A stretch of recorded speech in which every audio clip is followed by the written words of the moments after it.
When he's not hiding in his European bunker and making threats of nuclear annihilation, right? The Russian president exudes an aura of authority mixed with a hint of charismatic terror.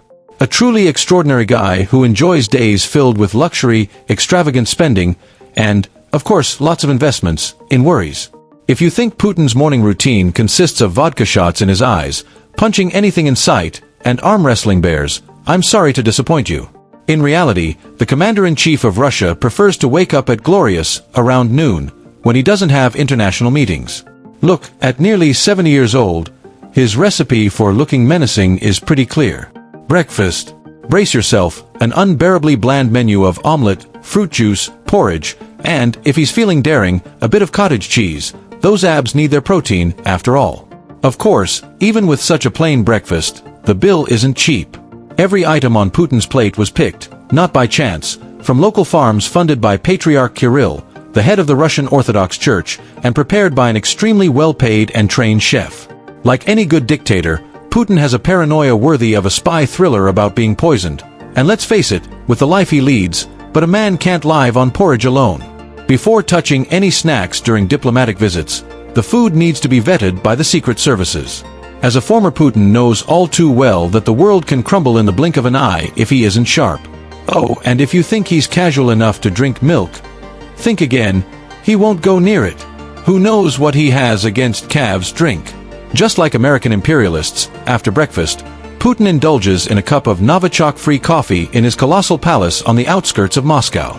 The Russian president really knows how to live large. His immense palace, Novo-Ajinvo, is a true playground of luxury, featuring a heated pool, sauna, cold plunge pools, designer furniture, and decor that would make any interior designer green with envy. Of course, as the president of Russia, Putin has a ton of responsibilities. But guess who is at the top of his priority list? Yes, his own body. After a healthy breakfast, it's time to burn off those unwanted calories by swimming for 2 hours. It is said that many of his government decisions are made while he is swimming, which explains a lot about the state of the Russian economy. By around 2 p.m., a multitude of ministers, MPs, advisors, and journalists are in line waiting for their moment with the great leader. After all, nothing happens in Russia without the supreme leader's knowledge.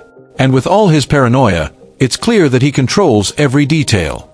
However, visitors will have to wait a while. The waiting time to see Putin varies from 2 to 4 hours, depending on how urgent your request is. If you're a journalist, you'd better bring some snacks because the wait can be lengthy. The silver lining of this wait is that it usually takes place in one of the ultra-classy conference rooms of the Kremlin, which look more like a fairy tale setting than a regular meeting room. While everyone is waiting, Putin is focused on what really matters, keeping his body in shape, because, nothing in Russia is decaying except for the economy. After the intense swimming session, it's time to lift some weights. No, it's not bears, cars, or airplanes. He truly goes all out to stay in excellent physical shape, participating in various sports, especially hockey and judo. Until a few weeks ago, he was the honorary president of the International Judo Federation, but thanks to his aggression against Ukraine, that role has been suspended. After a lot of physical effort, it's finally time for him to get dressed.